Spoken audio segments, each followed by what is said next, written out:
Yo, what's up, and welcome back. Today I'm looking at something that caught my eye here because whenever you hear about space programs, the kind of players that come into your mind are obviously from the West, and also Russia, China, and all these kind of things. But apparently, Zambia once had a space program. So let's check what this is about.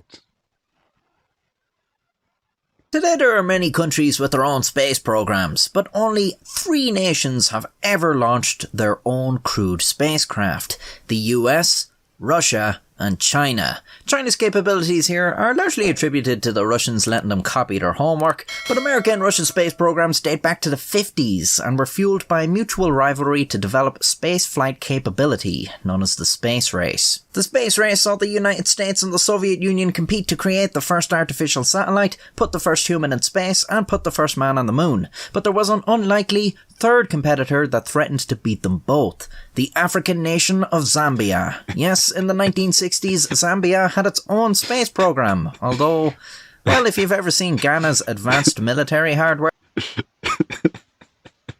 This is almost, you can almost predict where this is going, because whenever you hear that something advanced or some technologically advanced innovation has been done in Africa, it's a meme writing itself. It always ends up to be an eyesore and something so far from the nearest. But anyway, let's see. this was less convincing than that. Zambia's space program first came to international Wait a minute, we are going to Mars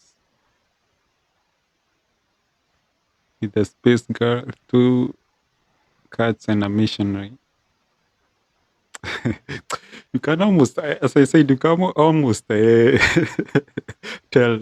this is going to be just. attention in 1964, when Northern Rhodesia gained independence from Britain and became the Republic of Zambia. The global media were surprised to hear of a Zambian man who wasn't all too happy with this, and even more surprised to find out why. He was Edward Mukuka Enkoloso, a grade school science teacher and director of Zambia's National Academy of Science, Space Research and Philosophy. Enkoloso complained that the current political machinations were disruptive to his space program and his quest to beat the US and Soviet Union to put the first person on the moon. Now, this may surprise you, but Zambia's National Academy of Science, Space Research and Philosophy wasn't an official office, and Colosso had made it up and appointed himself Director General. Despite this, the Academy did actually have a facility and trainee space cadets. Believe it or not, they even had a rocket. Which one?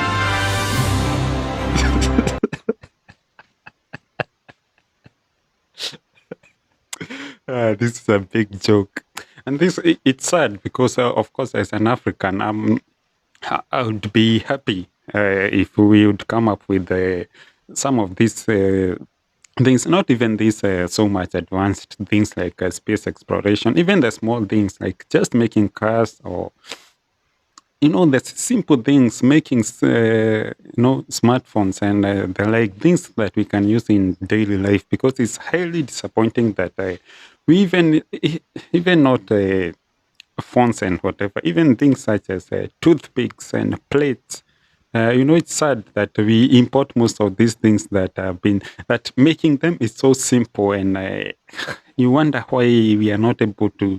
Although I'll talk about why we are not able to come up with this kind of things in Africa in another video. But it's sad that now look at this guy. What kind of this nonsense is he doing? So it's highly disappointing. Disappointing. But anyway, let's continue and see where this goes. Really?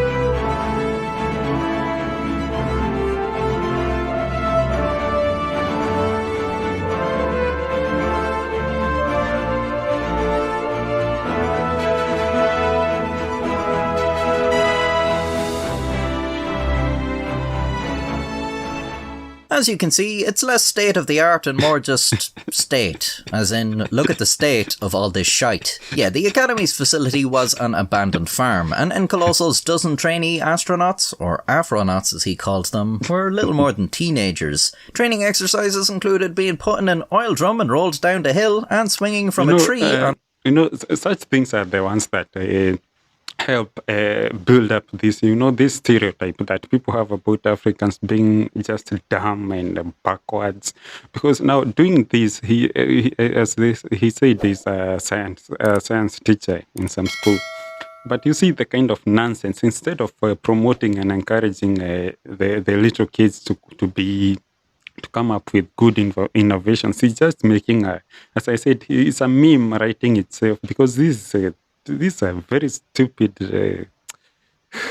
I have no words for it. This was to simulate weightlessness. Encoloso said his space program was inspired by his first flight on an airplane, where he was disappointed that the pilot wouldn't stop the plane so he could walk around on the clouds. Man, they don't even stop to let you have a piss, never mind go for a walk. Encoloso's goal was to put an Afronaut on the moon. The Academy had also come to the conclusion that Mars was inhabited by primitive natives, and Encoloso wanted to set up a Christian ministry there to convert them. But he wouldn't be able to do any of this without financial backing, so he wrote to numerous countries and organizations asking for money, including the US, the Soviet Union, Israel, and UNESCO. The amounts he asked for ranged from $20 million to $2 billion. Surprisingly, every organisation turned down these very reasonable requests, although some did respond with well wishes and advice. Sadly, you can't fuel a rocket ship with well wishes and advice, and assumedly they tried, but Zambia's space program soon fell apart due to problems both internal and external. Encoloso claimed that foreign meddling greatly disrupted Zambia's space program, and spies from the US and Soviet Union were eager to steal their secrets, which, according to Encoloso, were way more advanced than anything either of the superpowers had to offer. Another problem was the Academy's constant relocating. Their headquarters would move to locations that just coincidentally lined up with whatever new day job Encoloso had gained employment in. Worst of all, though, were the astronauts. Astronauts, famous for their bumbling ignorance and high-handed arrogance, are well known for their grandstanding and their hot-dogging, and the Afronauts were no exception. Encoloso claims the international attention had gone... This is so bad, man. As I say, this is what fuels the stereotype. Because when, like this video, I imagine it has a lot of views. Mostly not even by Africans, by people from other areas of the world. And when they look at this, I can't accuse them of being, but what kind of image are they supposed to get from this? This is a person who should be locked up because he's doing the opposite of encouraging innovation. He's just making a fool out of himself, and it's it is so disgusting. To their heads, making them think they were stars. They had the gall to ask to be paid for their work. Two of Encoloso's best men went on a drinking spree and never returned. Another joined a local tribal song and dance group. The rest, Encoloso claimed, were too busy making love instead of focusing on their studies. A female Afronaut fell pregnant and had to return to her parents. By 1969... the guy making these graphics is a savage. It's not helping the situation. As I said, this is a meme writing itself because, as you can see, this is a pure comedy skit. But I understand because I read this from a series, another series source. People in his country were actually taking him serious and thinking he's it's not just a buffoon. But this is. I think that's why even when he wrote to these other countries, I think that's why they just told him good luck with that, because maybe they thought it was a comedy. It was not something serious, because if it was something serious, But anyway, I even lack the words to explain what I'm feeling right Man now. had reached the moon, but the flag that flew on its surface was American, not Zambian. Edward Mukuka Encoloso had watched someone else achieve his dream. Zambia's space program was nothing more than a laughingstock. But who was the Yeah. joke really on? Who was this guy? Was he for real? Edward Makuka Nkoloso was born in 1919 in Or northern maybe he Rhodesia. was just he was chasing clout. Maybe he's one of the original. He's the one who came up with this thing of chasing clout, because I think he just wanted it for the fame and the just for the He immediate received focus a on him. missionary education learning theology, Latin, and French. He wanted to join the priesthood, but was drafted to fight in World War II as a member of the Northern Rhodesian Regiment under Britain. In the Signal Corps, he was promoted up to sergeant, and it's here where he reportedly first learned an interest in science, after being shown how to operate a microscope. After the war, Nkoloso wanted to found his own school, though the colonial administration denied him a permit. He opened one anyways, and it was shut down and he was prosecuted. He then joined the resistant movement and gained a following as an activist and freedom fighter. He was arrested and imprisoned in 1956 and 1957. According to Nkoloso, he was tortured during this time. Upon his release, he was appointed National Steward of the United National Independence Party, which was formed by Kenneth Kaunda, who would later become Zambia's first president. When this happened, Nkoloso served as President Kaunda's special representative at the African Liberation Centre, an organisation that supported the work of freedom fighters all across Africa in their struggle against colonialism. Friends and enemies agreed that Nkoloso was a very well-educated and likeable fellow, but what they couldn't seem to agree on was his mental state and how committed to Zambia's space program he was. What's with this? What's with the helmet? Because this is a combat helmet, the old time.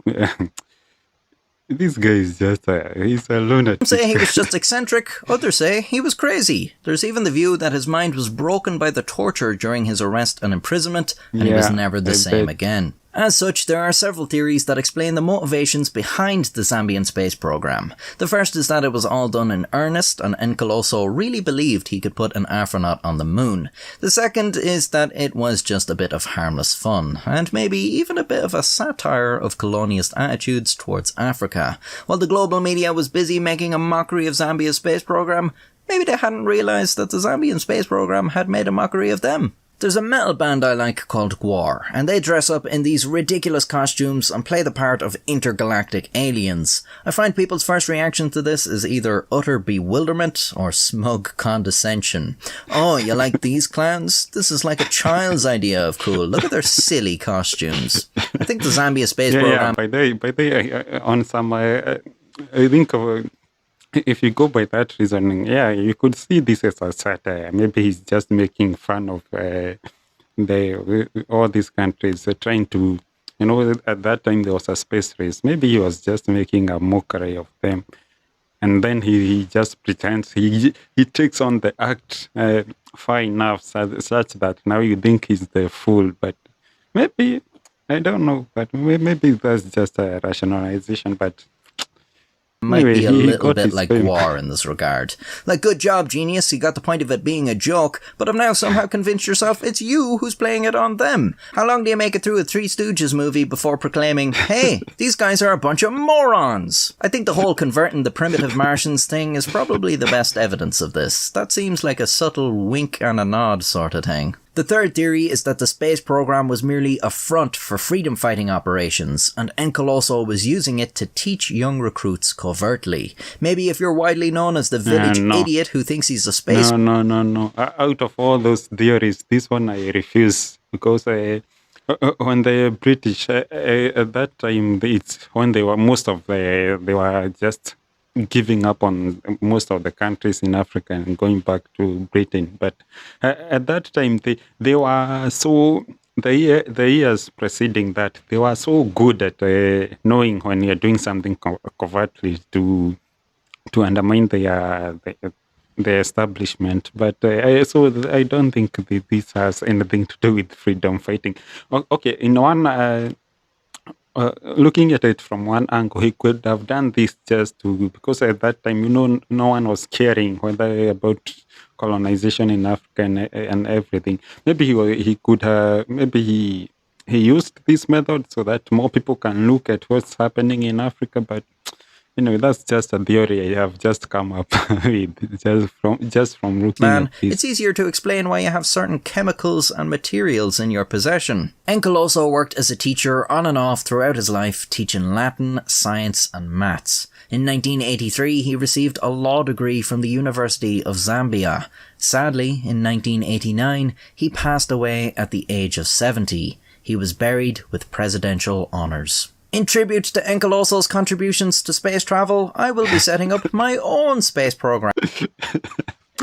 That was an interesting piece. And anyway, let me just cut it there because maybe some idiot decided to crank up his DIY projects in the background and the mic is picking that up. So let me know what you think about this, because for me, this is just a pure comedy. As I said, whenever you hear that something has been done, like an innovation has come up in Africa, it's always a meme waiting to happen. Like I remember in my own country, in Kenya, when they announced, I saw the news that they were making some cars, some 3-wheeled cars. Even before I clicked on that link, I was just, I was preparing for a laughter because the ISO that came from that, because when this happened, they hyped it up in the news. They talked about how Elon Musk is interested in these kind of things, and then it later turned out yes, he was interested, but not in the way that you'd think that, oh, now Kenya is producing cars and maybe Elon Musk will invest. No, he wanted to buy those cars and then take them to the junkyard and extract the metal, because I understand importing steel and this iron, all these components into the US, there is high taxation and all this. So he wanted to buy these as finished products, as cars, if you like, cars in quotes. And then when they get there, he even doesn't need the engine or anything. He just takes them to the scrapyard to extract the metal. So whenever you hear anything that is maybe a plane has been made somewhere in some village, it's a meme. Don't even just click on it. As a comedy piece. Don't think of it as anything serious. But anyway, it's worrying, because as an African, I care about these things. But it's so sad that we make fools out of ourselves when we are trying to do this kind of things to do with the tech and all this. Even copying, we cannot even do copies like China does, because as I said, even toothpicks, plates, spoons, we cannot make anything for ourselves. So it's very sad. So just go in the comments. Let me know what you think about this and this whole thing I have talked about, innovation in Africa. And till next time, stay safe. I'm out.